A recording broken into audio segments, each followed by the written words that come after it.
Okay, so welcome everybody for our third and concluding week of talks related to the inaugural of the FC Kohli Center. So today it's a great pleasure to welcome Ronald de Wolf. So Ronald de Wolf studied computer science and philosophy at the Erasmus University of Rotterdam with a focus on logic-based machine learning. He obtained his PhD in 2001 from the University of Amsterdam and CWI. He was advised by Harry Boorman and Paul Vitani, and his thesis was on quantum computation and communication complexity, for which he received the 2003 Ursim Korbayen Award. Subsequently, he was a postdoc at UC Berkeley, and currently he's a senior researcher at CWI and a full professor at the University of Amsterdam. So he works on quantum computing, focusing on algorithms, complexity theory, and the applications of quantum information to other areas. So the title of this talk is Quantum Computing, and he has just been promising us that this is going to be a broad overview for people who are not necessarily specialists in the areas. Over to you, Ronald. Okay, thank you. Let me share my desktop and then the slides. Where did my slides go? Oh. Okay, yeah. Good. You see them? Yeah, all good. Yeah. Okay. Yeah, so let me first thank the organizers for inviting me. I've seen a few of the talks in this series so far. It was pretty good.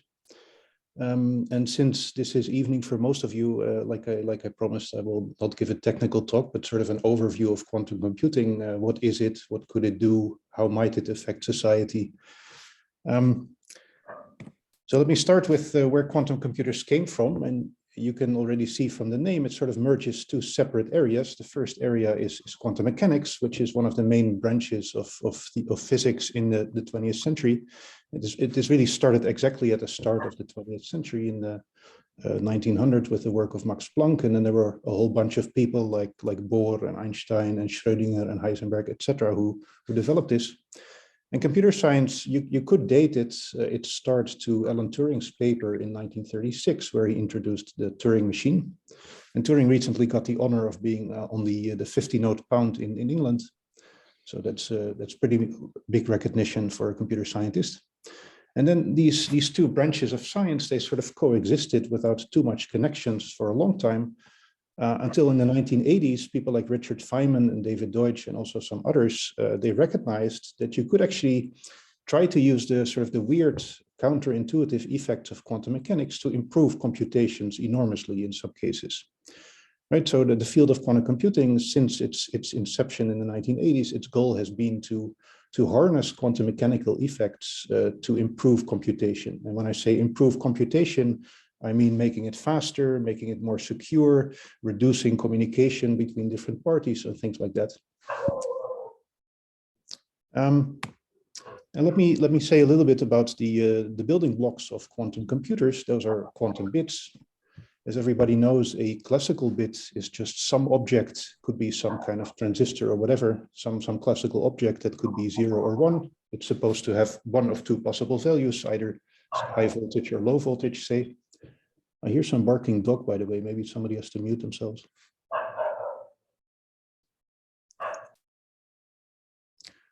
So that's a classical bit. And quantum mechanics sort of allows these classical states to coexist simultaneously in the same state.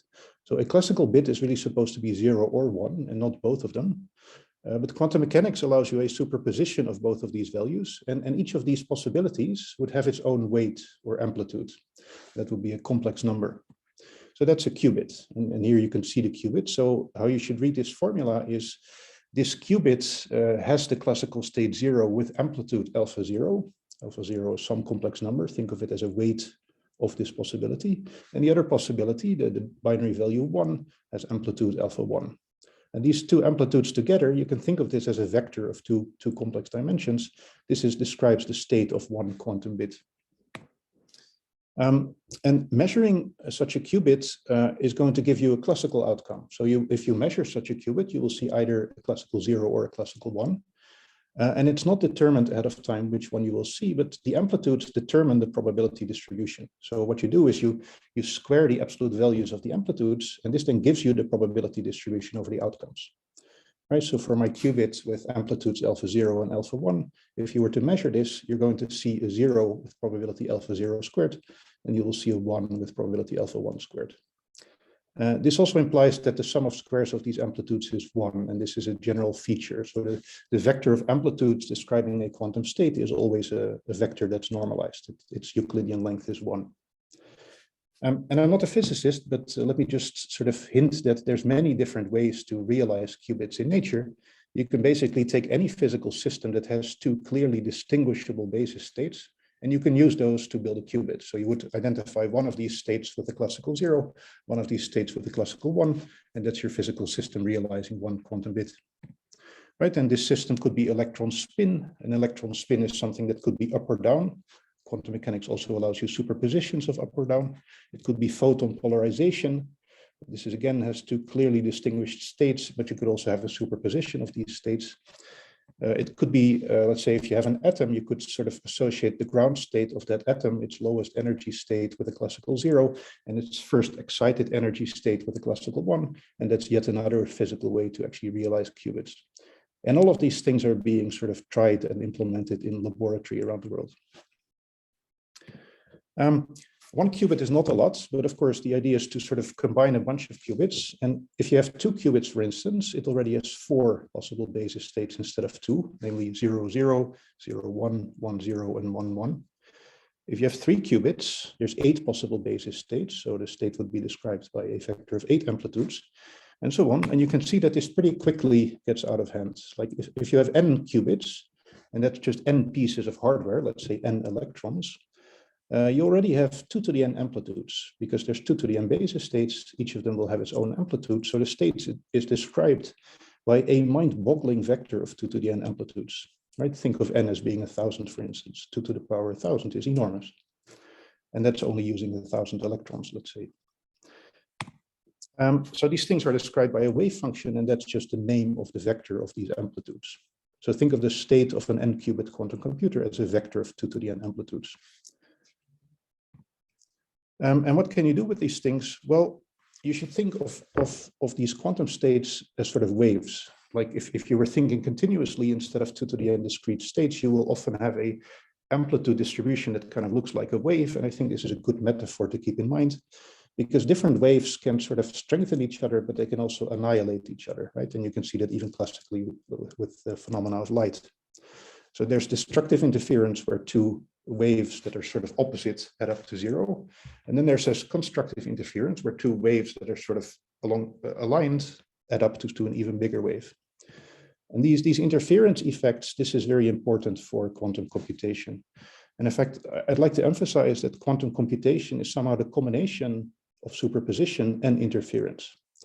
And the second part is crucial. Like if you read a newspaper article about quantum computation, they will sort of go on and on about superposition, that you have like 2 to the n different things in superposition. If you have n qubits, this is true. But by itself, that's pretty useless. You need to engineer the right interference effects to get any advantage of a quantum computer over a classical computer. And so what does quantum computing typically look like? Well, you start with an easy to prepare quantum state. For instance, you could sort of initialize all your quantum bits to be classical 0s. For instance, if they were like, if your qubits are realized by the energy states of atoms and the 0 would be the lowest energy state, you would sort of cool your system down until all your qubits start out as 0s. And then, and this is the complicated and magical part, you would run a circuit of so-called elementary gates, elementary little quantum operations, which only act on 1 or 2 qubits at a time. Like you would sort of have a circuit of these little quantum operations to engineer the right kind of interference effect. Or rather, you would typically, the first part of your circuit would set up a superposition, and the second part of your circuit would engineer the right kinds of interference effects. And if you do it right, then the interference will be in your favor, in the sense that sort of the good outcomes of the computation, their amplitudes will be strengthened by the interference, while the bad outcomes of your computation, their amplitude will be sort of reduced to 0 or almost 0 by destructive interference. And if you do it right, and this is very hard, then at the end of the day, you will have a superposition where only the good outcomes of your computation, sort of the correct answers to your computation, have a non-zero amplitude. And then if you measure that state, you're only going to see good outcomes for your computation, right? So this is kind of bird's eye view of quantum computation. And of course, the devil is in the detail, like realizing step number 2, that's the hard part.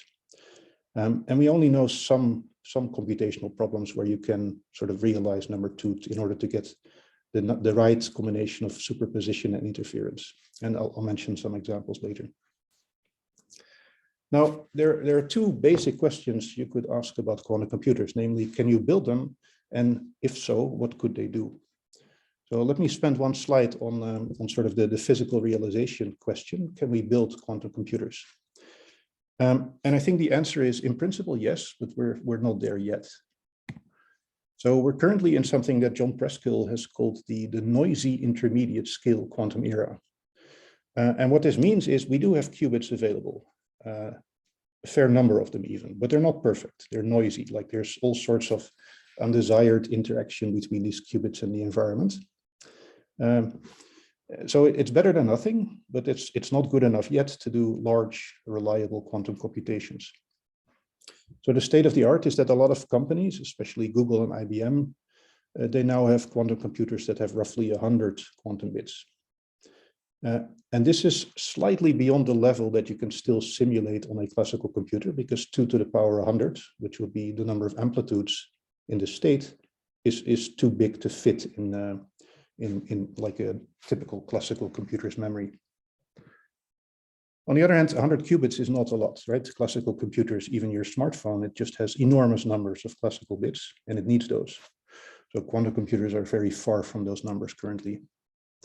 Also reasonably good, right? I'm talking about the quality of the qubits and also the quality of the quantum operations that you could do on these qubits. It is not that great. I mean, if you have a circuit and all the little quantum operations in there, all the little gates there have little errors, then these errors will quickly add up and kind of overwhelm your computation, rendering it useless. And to deal with that, we're going to need to use quantum error correcting methods. And these methods exist on paper. They're very beautiful on paper, I would say. But the downside is just like classical error correcting codes, what you do is you take one logical qubit and you encode it in a very large number of physical qubits. So you add redundancy in your encoding, and this redundancy is then good enough to sort of protect you against errors, or rather it allows you to kind of recover when a few of those qubits are hit by errors. Right, so this works in principle, but it greatly increases the total number of physical qubits you need, because every logical qubit is going to have to be encoded in like 1,000 or maybe 10,000 physical qubits, right? And those numbers are way beyond what we currently have. You can already use these little quantum computers with 50 to 100 qubits to do something classical computers could not do. So Google made a famous experiment in 2019 using so-called superconducting qubits, 53 superconducting qubits, where they did some kind of useless computation, namely sampling the outcomes of a random quantum circuit, which their quantum computer could do sort of okay-ish, while classical simulation, classical ways to obtain samples from the same distribution, or even approximately the same distribution, would take an enormous amount of time. And in principle, this shows that quantum computers can work. And in principle, this shows that quantum computers can do things that classical computers cannot do in a reasonable amount of time. The downside, of course, is that the computation that Google did was totally useless. Like nobody cares about sampling random circuits. Right, so useful quantum supremacy is still years away. And how many years? It's a good question. I'm a theoretical computer scientist myself, so I can only sort of give you secondhand knowledge. I think the best answer to give you some sort of horizon is that both Google and IBM have roadmaps with sort of intermediate milestones that should get them to something like 1 million qubits by the end of this decade. And I think if you have 1 million qubits, you could even sort of spend a factor of 1,000 on error correction. You would still have 1,000 logical qubits. And at that point, you can really do interesting stuff. So this is not a century away. It's also not 2 years away. It might be roughly a decade away before we have really useful quantum computers. So this is my sort of summary about experimental realization, which is not really my expertise. So let me go to the other question, the question that computer scientists and theorists ask themselves. So what could quantum computers do if somebody else builds them for us? right? And that's the goal of this talk. So I'm just going to assume that somewhat large quantum computers will be built in the next decades. And when I say somewhat large, you should think something like thousands of very good logical qubits, or maybe millions of not so good logical physical qubits that could be used to encode thousands of logical qubits. Then what could such computers do? Where would they have a real impact in computation? And I'm going to go over three areas here. So areas where they probably will have an impact are cryptography, optimization, and simulation of other quantum systems. And this is what I'll spend most of my talk on. They might also have an impact in machine learning. This is something that's kind of overhyped at the moment, but not uninteresting. So I'll say something about that. And then one of the sort of myths about quantum computers, which also is being perpetuated by many journalists, is that these things can just solve NP-hard problems by going over exponentially many solutions in linear time, and this is bogus. So for those of you who know what NP-hard problems are, things like satisfiability, traveling salesman, quantum computers are unlikely to solve such problems efficiently. And even more, they're not going to end climate change, they're not going to end world hunger, they're not going to find extraterrestrial life. And you might find this funny, but some years ago, when Google just sort of got into this field, they really had this hypey promo that sort of promised all these good things coming out of quantum computing. And I think quantum computers, they might help a tiny bit with these big problems of the world, but they're definitely not going to solve climate change and world hunger. They might help a little bit, optimizing food production, optimizing photo solar cells, etc. Right, so this is a sort of a story that I will tell in this talk. I also saw there was something in the chat. I'm not keeping track of that. Maybe whoever is chairing this session, if there's something important in the chat that I should answer, please relay it to me. Yeah, sure. I mean, we'll let you know. No problem. Okay. So I'm going to ignore this one chat message now. Okay, so potential impact area number one is cryptography. Let me say a little bit about cryptography for those who are not used to this. So sort of the most beautiful invention, I would say, in cryptography in the last few decades is something called public key cryptography, which has the amazing feat that it allows cryptography, meaning secure communication, with public keys, so stuff that's just on your homepage. So what's the idea here? You also choose a bit of secret information, that's your private key, but you also choose a public key, and this you make public. You put it on your homepage or wherever. Everybody who has access to the public key, meaning everybody who sees your homepage, they can encrypt their messages and send those messages to you in encrypted form. And in principle, this means that only you should be able to read it. And whoever else is sort of tapping this communication channel and sees the encrypted message should not be able to decrypt it. So the only person who should be able to decrypt these messages should be you. And this all works under the assumption that the sort of the mathematical problems that public key cryptography is built upon are hard to solve. And the two most famous ones are factoring large integers. So the public key essentially in the RSA crypto system, which is widely deployed, is a very large integer, say 2000-bit integer, which is the product of two prime numbers. And the private key would be the two prime numbers, right? So 15 equals 3 times 5, but now replace 15 by a number of 2000 bits. And of course, in principle, the number itself, it contains all the information about the prime numbers. If you had a huge amount of time, you could just factor it efficiently. But the assumption underlying this RSA crypto system is that computers, especially classical computers, cannot efficiently factor large numbers. And if this assumption is true, then all the public key cryptography that's built on this assumption is reliable. And the other core mathematical problem that's being used as a basis for cryptography is the so-called discrete logarithm problem, which I'm not going to explain here. The punchline is that Peter Shor in 1994 devised a quantum computing algorithm that can break both of these mathematical problems if it just has a few thousand good qubits. Right, and this this hit the world of cryptography like a bomb. In 1994, quantum computers were very far away technologically, but you could sort of see cryptography being threatened by this new technology that still had to be built. So a lot of people got very active then. There's also other types of cryptography, things that are based on both parties that want to communicate having a shared secret key. This is called symmetric cryptography.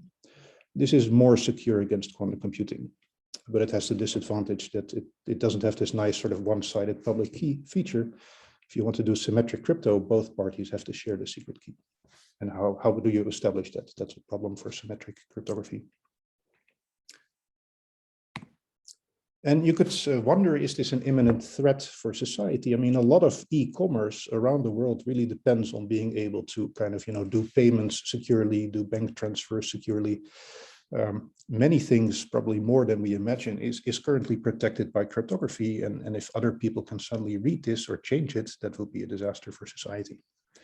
And you could take the sort of relaxed attitude by saying, well, there are no large quantum computers. It's going to take at least a decade to build them. Maybe Google and IBM are overly optimistic. Let's just go to the beach and not worry about this. And I think for the next few years, this is a not unreasonable attitude. Like, I don't expect Shor's algorithm to be deployed within the next few years. But even if it's only deployed in 10 years, there is already a problem today, because suppose you have a super secret message, right? And you encrypt it using RSA, you send it over a channel, and somebody taps that channel and writes down the encrypted version. Your enemy does that. At this point in time, your enemy cannot decrypt that message. But 10 years from now, maybe they could, right? And you probably have secrets today that you want to remain secret 10 years from now. So if you have sort of long-term secrets, and in the long term, your crypto system is going to be broken, you have to worry about that already now and maybe think about going to a different crypto system. Also, changing cryptography infrastructure is going to take a long time. Just sort of switching, the default crypto settings in your standard web browsers, this is going to take a long time. It doesn't have to take a long time, but in practice, it will take a long time. So we should worry about this now. And of course, the question is how can we save cryptography from these quantum adversaries? And the primary quantum adversary would be somebody who has a large enough quantum computer to run Shor's algorithm. And there's two different ways to kind of save cryptography. One is something called post-quantum cryptography. And this is really classical public key cryptography, what I showed you on the last slide, everything classical, but based on different mathematical problems. So not based on factoring and not based on discrete logarithm problem, but based on other mathematical problems that are hard to break even for a quantum computer. And there are good candidates for such problems, but they haven't been researched very well. So I think post-quantum crypto in the long run will be able to save us from the quantum enemy, so to speak. But I don't think we're there yet. And the other way is to go fully quantum and to actually deploy quantum computers to make even better cryptography, right? So not just sort of consider the situation that your adversary has a quantum computer, but allow yourself, you, the honest cryptographic party, allow yourself a quantum computer and see what you can do now. And there are quantum ways that in principle allow you to sort of share keys with somebody else over a public channel in an information theoretically secure way. And this would set you up to sort of do symmetric cryptography without the issue that the keys cannot be established over a public channel. They can be established information theoretic securely over a public quantum channel, even if your adversary is tapping the channel. And the core thing here is something called quantum key distribution. So quantum key distribution is a way to use quantum effects, something called the uncertainty principle, to establish by sending quantum state over a public channel to establish shared keys between two different parties, right? And even if a third party is sort of hacking that channel, they cannot learn the secret key. This has its own disadvantages, of course, because you actually would need quantum infrastructure and quantum wires in order to implement such a crypto scheme. So this is what I want to say about the first application area so far. Second application area for quantum computers, that's the area where I have done most of my own research, especially recently. And this is about using quantum computers for faster solving of many different optimization problems. And optimization problems are really, if you think about it, an extremely broad and probably the biggest application area of classical computers today. So whenever you use a computer, to sort of find some optimal for something, you run a factory and you want to allocate resources to jobs. You run a university and you want to schedule lectures within your limited number of lecture halls with your limited number of professors.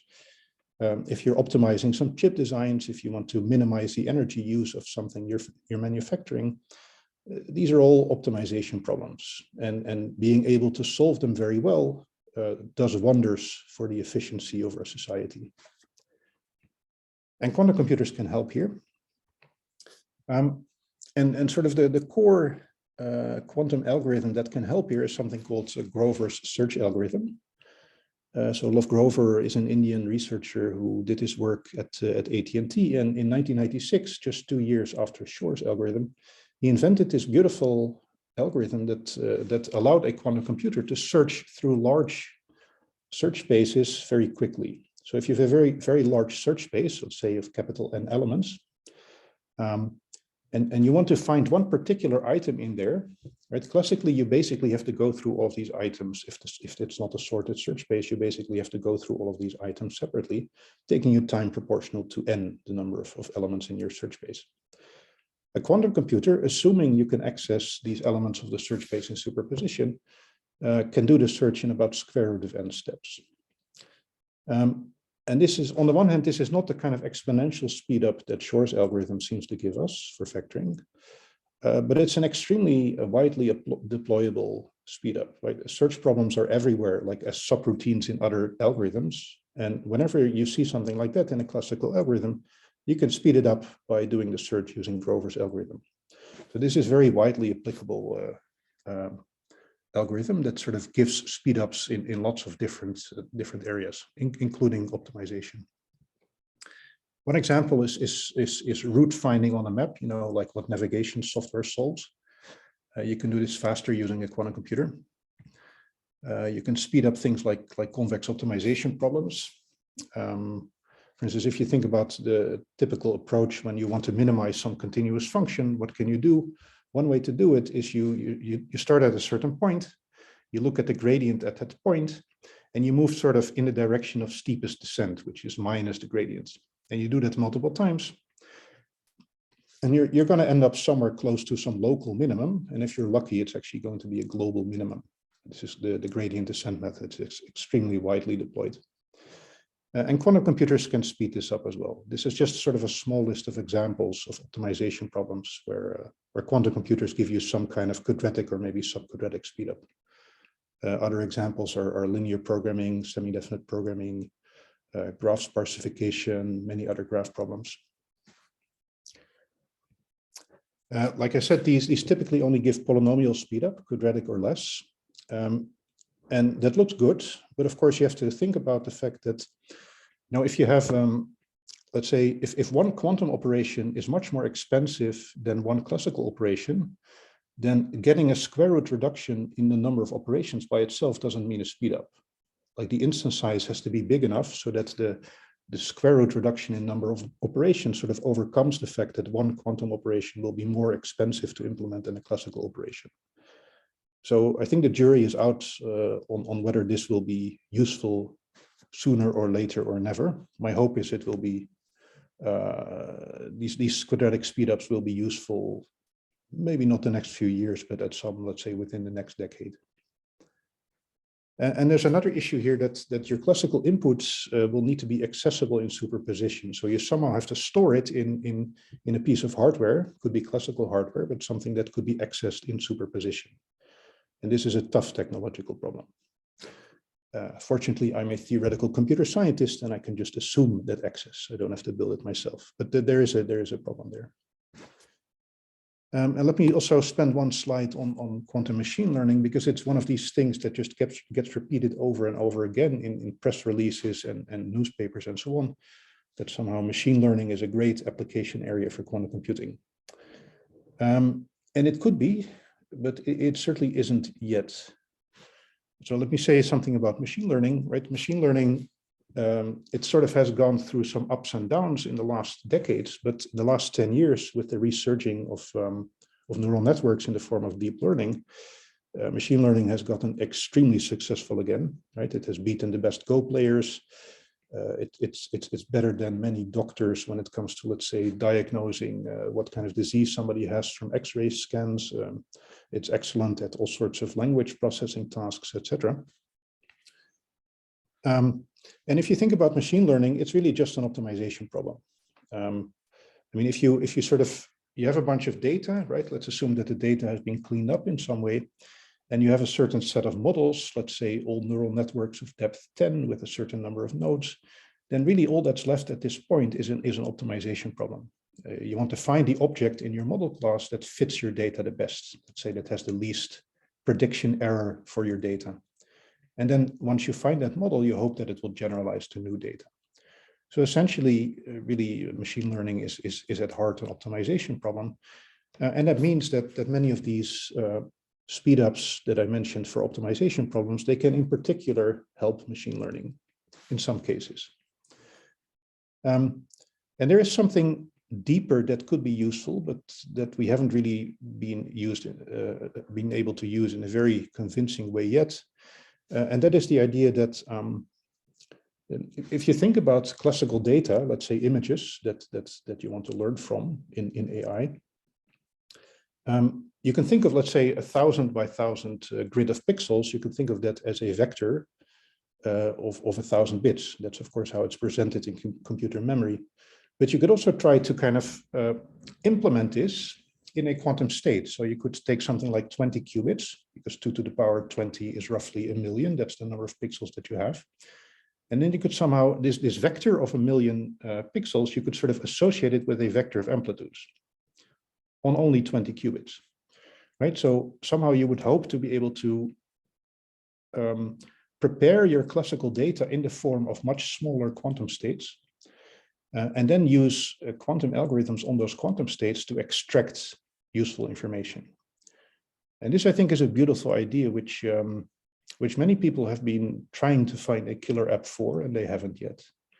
And the reason typically is that it's kind of hard to take your classical data, let's say your 1,000 by 1,000 pixel grid, and to convert it into a quantum state. It's possible, but expensive. Once you have those quantum states representing your classical data, there's all sorts of nice things you can do. But this data loading problem, sort of converting classical data into a small quantum state, this is kind of expensive. I've actually worked on quantum machine learning myself. I think it's a very interesting area, but it doesn't have the kind of killer apps yet that you might infer from some press releases by startup companies in the quantum sphere. So this especially this last bullet, this is really much easier said than done. Then potential impact area number 3, this is simulation of quantum systems. And in many ways, this is sort of the native problem for a quantum computer.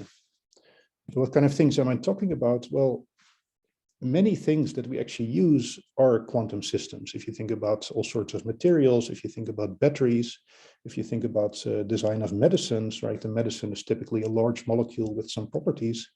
If you think about designing photoelectric cells for your solar cells, if you think about high temperature superconductivity, etc., these are all essentially questions about particular quantum systems.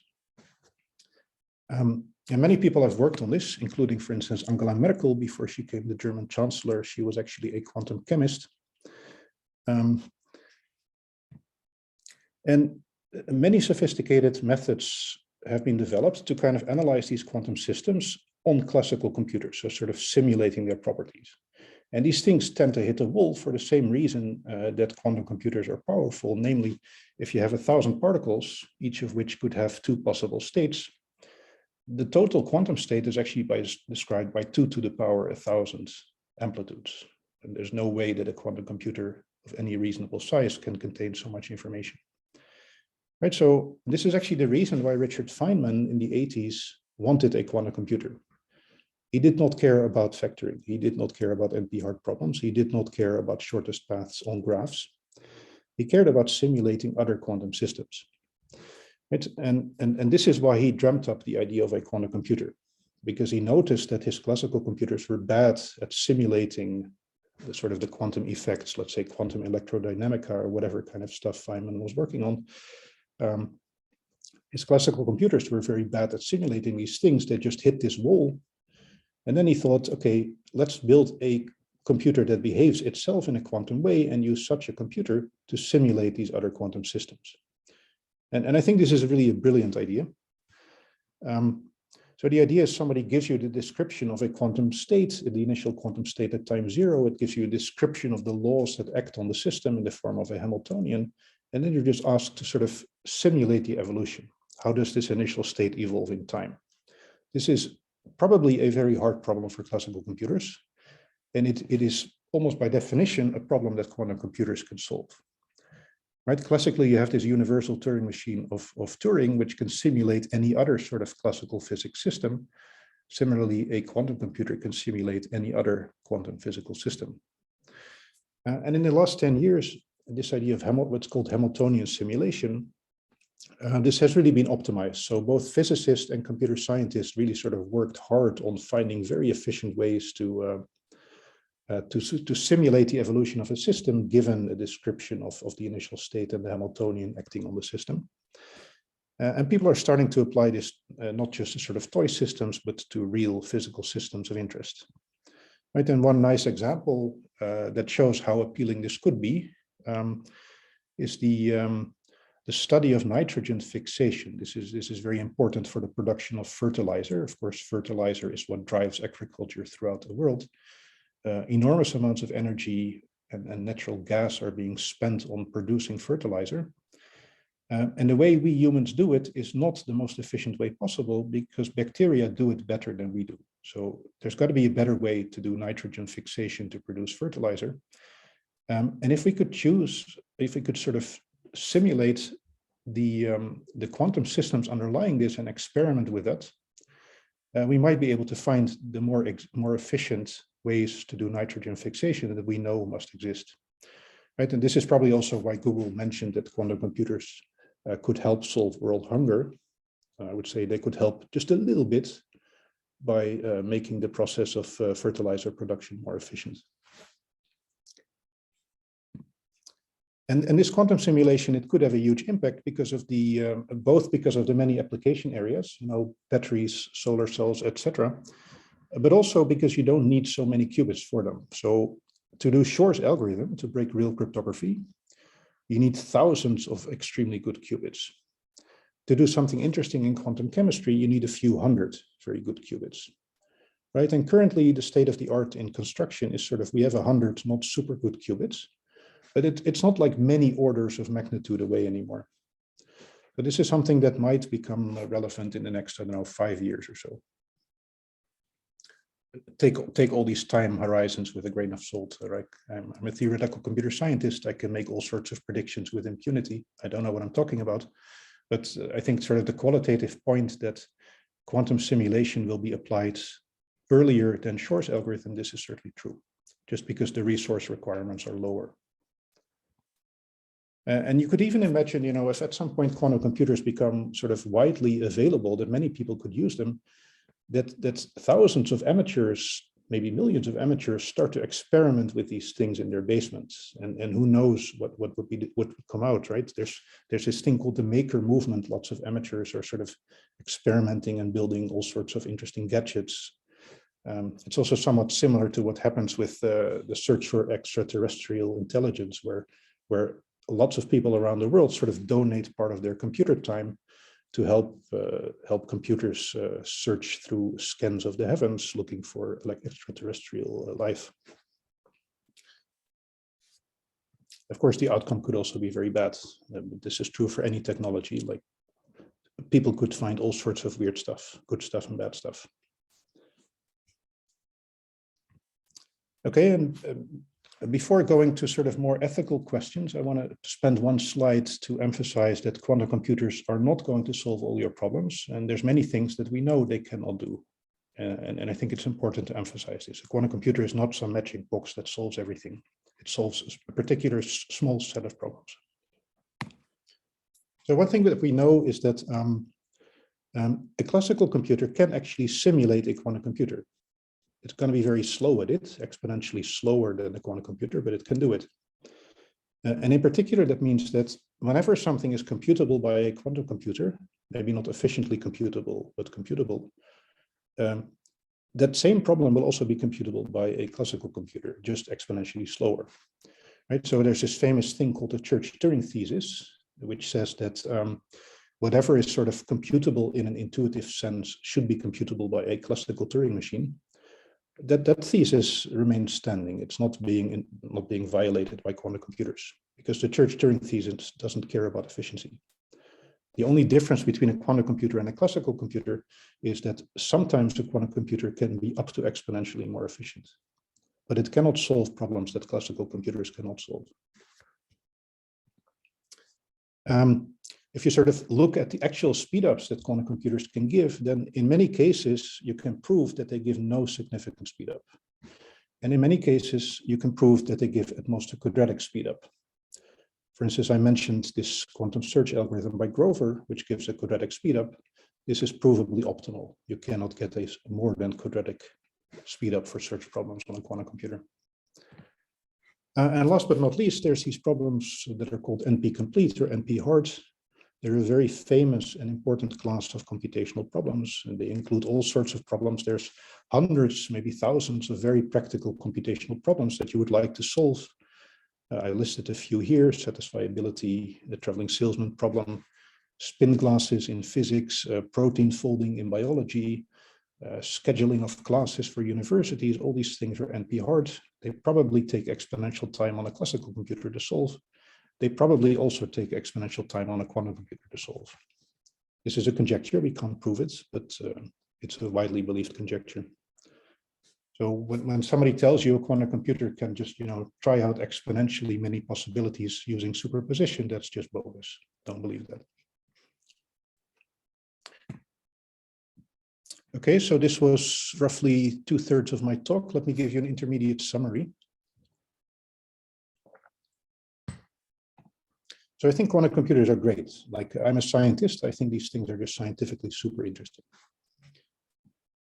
They're not as great as some journalists make you think. Remember what I put on the last slide. They don't solve everything. They solve some selected problems much faster, but they only solve problems that sort of have a structure that fits what quantum mechanics can do for you. They're not a brute force speedup.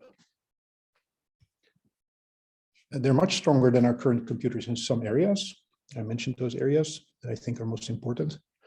So at this point, we should ask, should society be happy with this, right? So let's assume a quantum computer will be built, a large one, and it can solve these problems that I mentioned. So should society be happy, or should society be afraid at this point?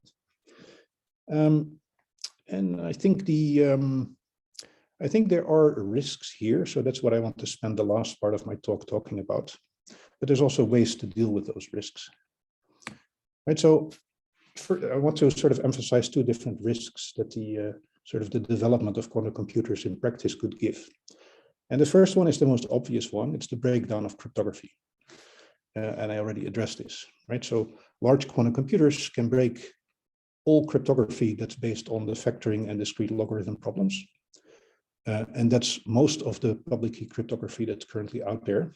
This will all be broken. E-commerce will be in great trouble.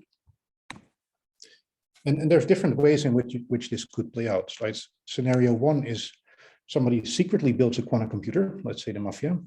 They don't tell anybody, but they use it to read your email and to steal the money from your bank account.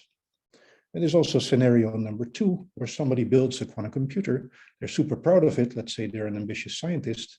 They proudly announce it to the world, and they use it to read your email and steal your money from your bank account.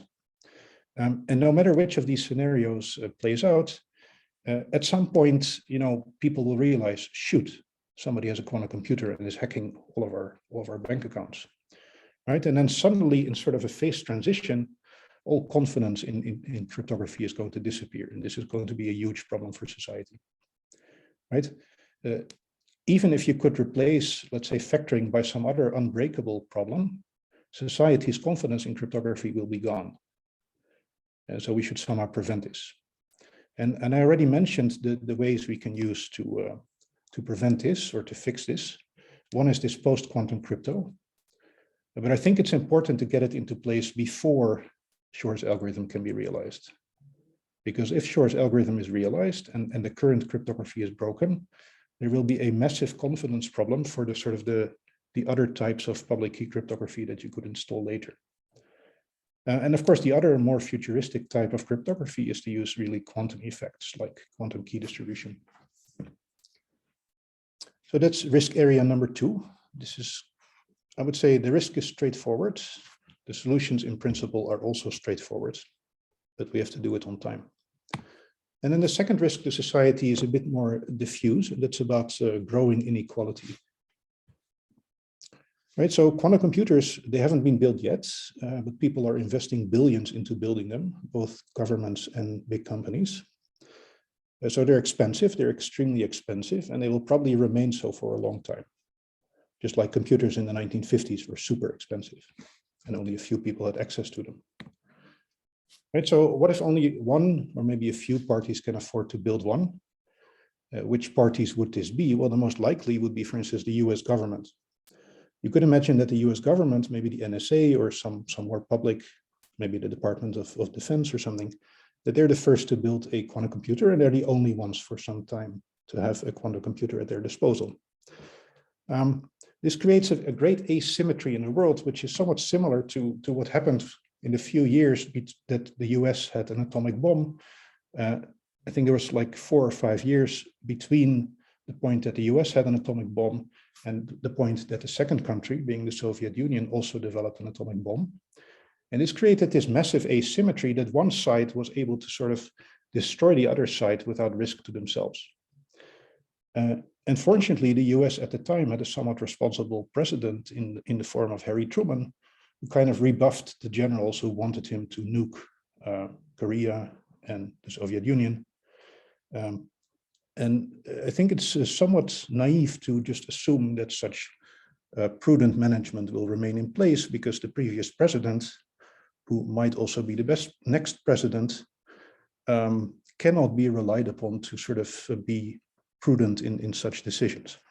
Right? Of course, quantum computer is not an atomic bomb, but you can sort of see the asymmetry. If the Americans can read the Chinese's communication and not vice versa, this will have a massive destabilizing effect in world politics. And a slightly sort of less destructive version is inequality between different companies. Right? So you could imagine that a quantum computer indeed is great for simulating other physical systems and for designing new medicines and drugs. And let's say only one pharmaceutical company has access to a quantum computer. So they will be able to design much better drugs than the other companies. They will outcompete these other companies. These other companies cannot compete. They will go bankrupt. And at that point, of course, there's a monopoly. Like the only pharmaceutical company with access to a quantum computer will sort of get rid of the competition. They will be the only ones left standing. And this is, of course, a disaster for any capitalist society, because this one remaining company will have terrible pricing power. Medicine prices will go through the roof as a consequence of this. So this is also something we sort of, you can see it coming, and maybe that's a transitionary period, just like the time that only one country had an atomic bomb was only a few years, but it's still a risk that you can see coming. And how would we mitigate these inequalities?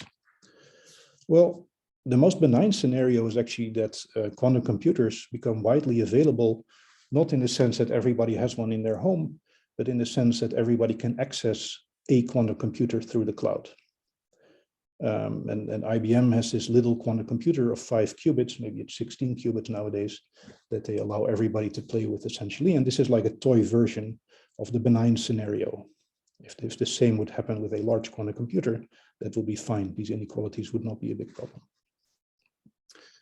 But of course, it's possible that the market doesn't provide this. Maybe the US government disallows IBM to make their large quantum computer available to everybody. What can we do about it? So my solution is maybe slightly surprising. It is that Santa Claus gives the world a quantum computer. And now you may not believe in Santa Claus, but the point I want to make here is that one quantum computer accessible through the cloud is enough to mitigate all these inequalities. And there are benign institutions out there that would probably be willing and able to spend a few $1 billion to make such a quantum computer available. And I'm thinking, for instance, of countries like Norway. So Norway has already donated several billions of dollars here and there to environmental sources to protect the rainforest. You can also think of the Gates Foundation. There's lots of very rich charities around. If one of those picks up the slack, builds a large quantum computer at the expense of a few $1 billion. I mean, what's a few $1 billion for the many billionaires out there nowadays? Just one such quantum computer accessible through the cloud would be enough to solve this problem. So that's sort of my answer to these risks that come with the development of quantum computing. I think my timing is good. I'm at the summary. So quantum computation and quantum information, I would say it's wonderful science. They may become a powerful practical technology, hopefully available to many. That is still some years, maybe 1 or 2 decades away. But at least nowadays we have these little quantum computers that we can play with. Right? So if you want to play with a few dozen qubits, maybe 16, you can do that for free online today. If you want to deal with 50 to 100 qubits, you can kind of negotiate with Google or IBM to have access to their machine. And the main areas in the longer run where I think quantum computers will impact society are cryptography, for good and for bad, optimization, mostly for good, and simulation of quantum systems, which might be the most interesting application of them all, and also the one that initially inspired the development of quantum computers. I mentioned the 2 risks to society: breakdown of crypto. In principle, we have ways to deal with this. And increased inequality between countries and or companies. And here I hope that the cloud will save us, in the sense that at least one institution somewhere in the world will build a quantum computer that they will make available through the cloud to everybody, maybe at a small fee. So that concludes my talk. Thanks for your attention. I think time for questions. Thanks, Ronald. Very nice talk. Great talk. Lovely talk. Yeah, so there is a question in the chat which came up Yes. a while ago. So its question is, so assuming there is no free lunch, what is the catch towards this high computing power? Will there be excessive heat production or some other kind of resource which counteracts the gains that you get? I think in principle there is no catch. Like, the laws of physics should allow us to build a quantum computer without sort of exponential deterioration in a resource like heat or energy or something like that. In practice, it's extremely difficult, especially because the current designs for quantum computing, they typically need to be cooled to a very low level. Like most people running a quantum computer in their lab, they cool this thing down to, I don't know what, like a thousandth of a Kelvin or something like that. So like 1,000th of a degree above absolute zero. This consumes enormous amount of heat. A sort of a problem that's combined with that is that you sort of want to steer your qubits from the outside by classical computers. So you want to run a classical sequence of little quantum gates, little quantum operations. This sequence will be executed by a classical computer telling this or this qubit to do this and this operation. And there will be an enormous number of wires going from the classical hardware to all these different qubits. This then generates a lot of heat, making the first problem worse. So the energy needed for cooling would be worse. And I would say these are all very difficult engineering problems, and they're not fundamental problems. Of course, it might be super expensive, as in too expensive even for, let's say, the US or Chinese government to overcome. But there's no scientific reason to think why it would be impossible to build a quantum computer. Thanks. And so can I ask a question? So what is the status of, let's say, these lattice-based codes? When do you think, because if you say you want to sort of preempt Shor's algorithm being broken before the machine is built. Yes. Yeah. What is the state now? As in, where are we in that, on that curve? I think we have something that could be deployed in principle. I think Google already, maybe 3 years ago or something, they kind of experimented with putting lattice-based crypto in their web browser in Chrome. I don't know whether this was a temporary experiment or not, but this is not too far from deployment. I think the issue with post-quantum crypto is that if you build a crypto system that's based on sort of the assumed hardness of some general lattice problem, then the resulting crypto system will be somewhat expensive to use. It will have a large computation time for the people doing the honest encryption and decryption. Now, you can design faster versions of these these lattice-based crypto systems by making stronger assumptions on your lattice. You know that you can look at sort of subclasses of lattices called cyclic lattices and other things. And you can still assume that that is going to be a hard problem for quantum computers. And at some point, you're going to sort of make so many assumptions on your computational problem that you actually reach the point where quantum computers can break them. And there have been very special cases of lattice-based cryptography where quantum computers could get a large speed up. They couldn't solve them in polynomial time, but they were much faster than the best classical algorithms. So we need to find the right balance here between an efficient classical post-crypto system that's efficient to use for the honest users, and at the same time, it's based upon a difficult enough computational problem that quantum computers cannot break it. Okay. And I think this is very doable. I mean, there's a lot of research into this right now. I'm kind of optimistic that post-quantum crypto will be usable before Shor's algorithm will be deployable. Okay. But of course, it takes time to sort of update, I don't know, 5 billion web browsers. Yes, of course. Yeah.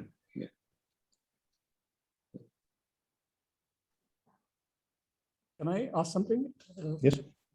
Is there a sort of simple example of an encoding of a large dimensional data in a low dimensional quantum state or state space that is kind of easy to describe and useful?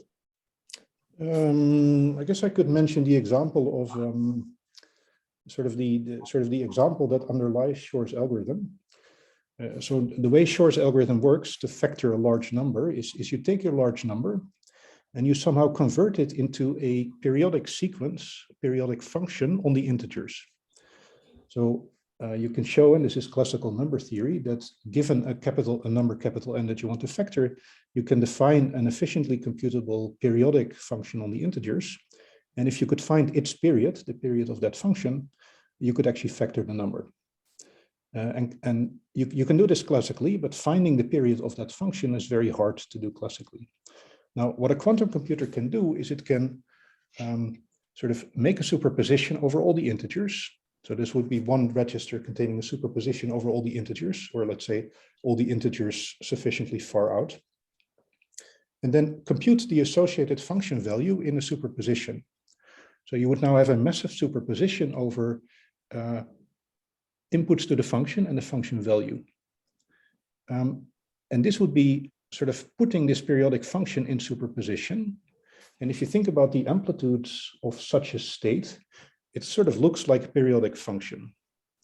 And if you hit this with a quantum Fourier transform, like everybody who's done engineering, electrical engineering knows that if you have a periodic signal and you hit it with a Fourier transform, you get information about the frequency. And essentially, this is what Shor's algorithm does. It sort of creates this classical periodic function. It puts it in a massive superposition, and it uses a quantum Fourier transform to extract frequency information from that superposition. I hope this is one good example of how superposition helps. Right? So you would have a superposition, let's say in n qubits, or let's say roughly n qubits, you would have a superposition over 2 to the n different x, fx pairs. And the periodicity in this function is very hard to extract classically, but once you have it in superposition, there is this efficient circuit for something called the quantum Fourier transform, and it can actually efficiently extract the frequency information or the periodicity information from the superposition. So the beauty is you can put all of those function values simultaneously in superposition. You don't compute them separately. You make a superposition of all the inputs, and in one go, you create a superposition of all the input-output pairs, which then is sort of like a periodic signal that you can hit with a quantum Fourier transform. Okay. Okay, thank you. Mm-hmm.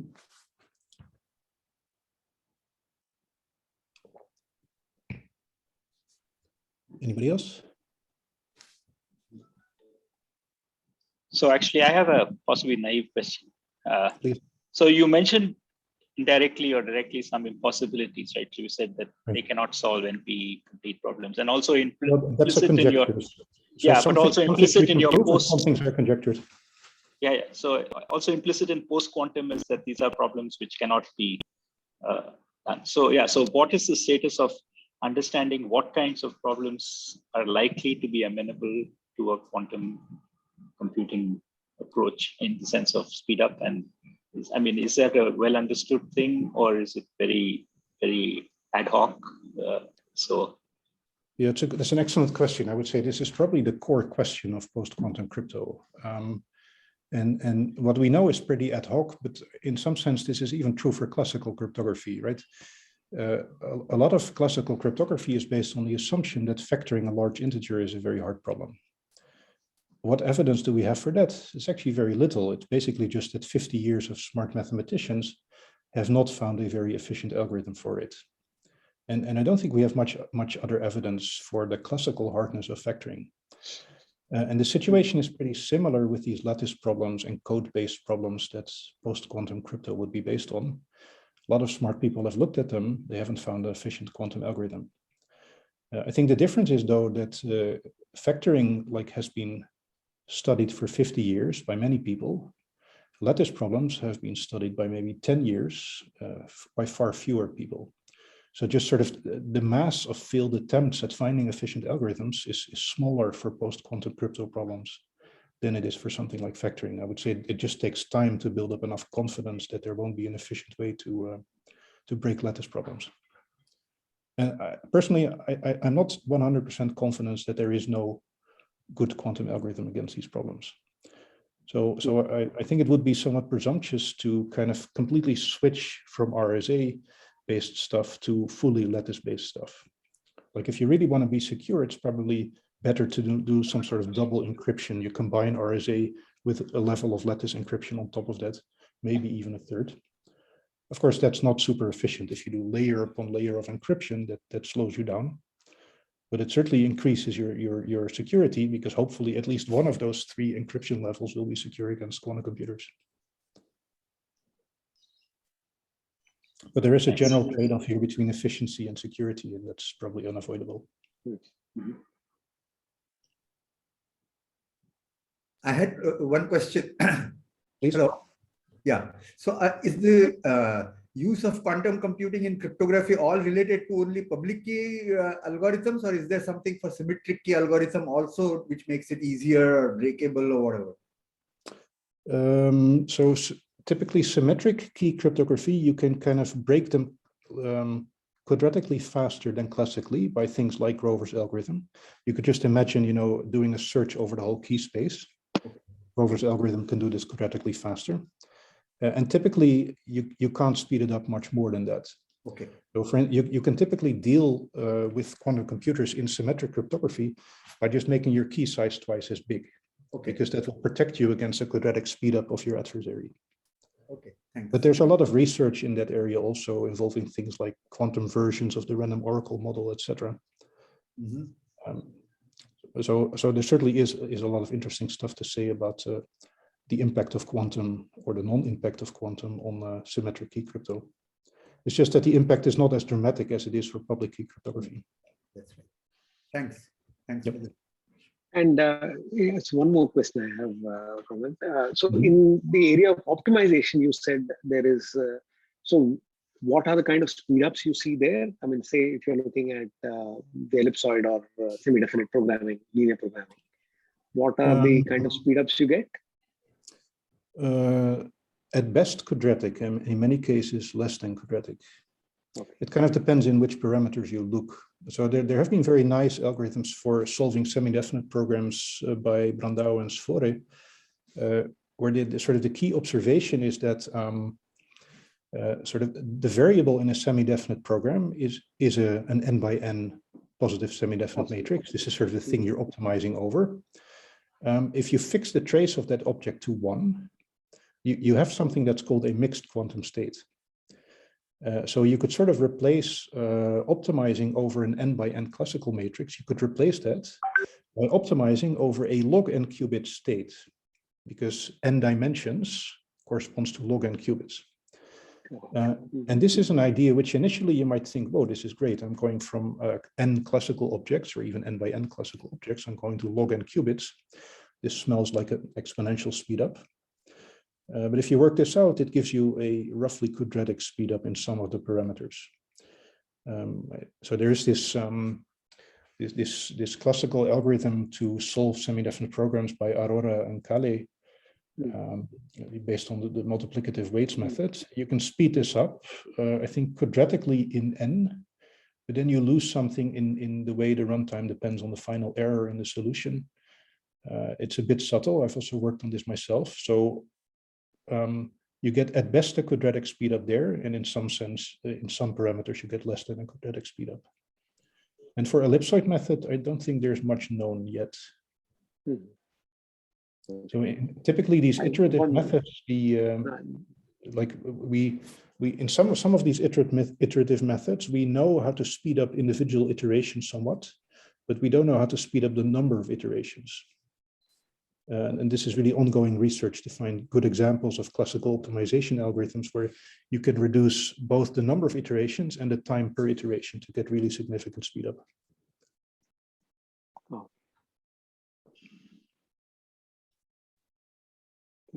Thanks.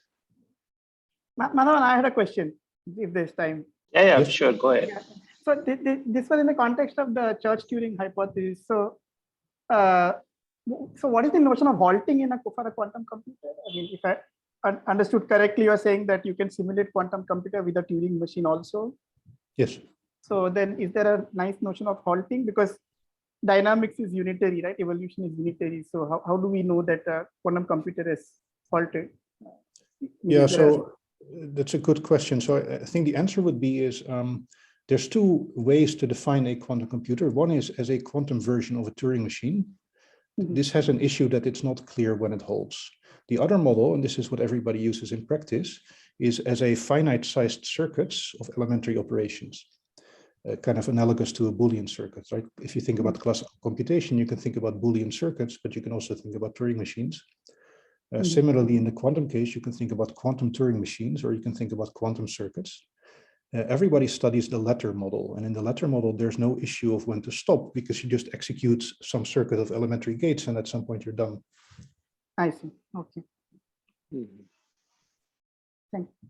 Yep.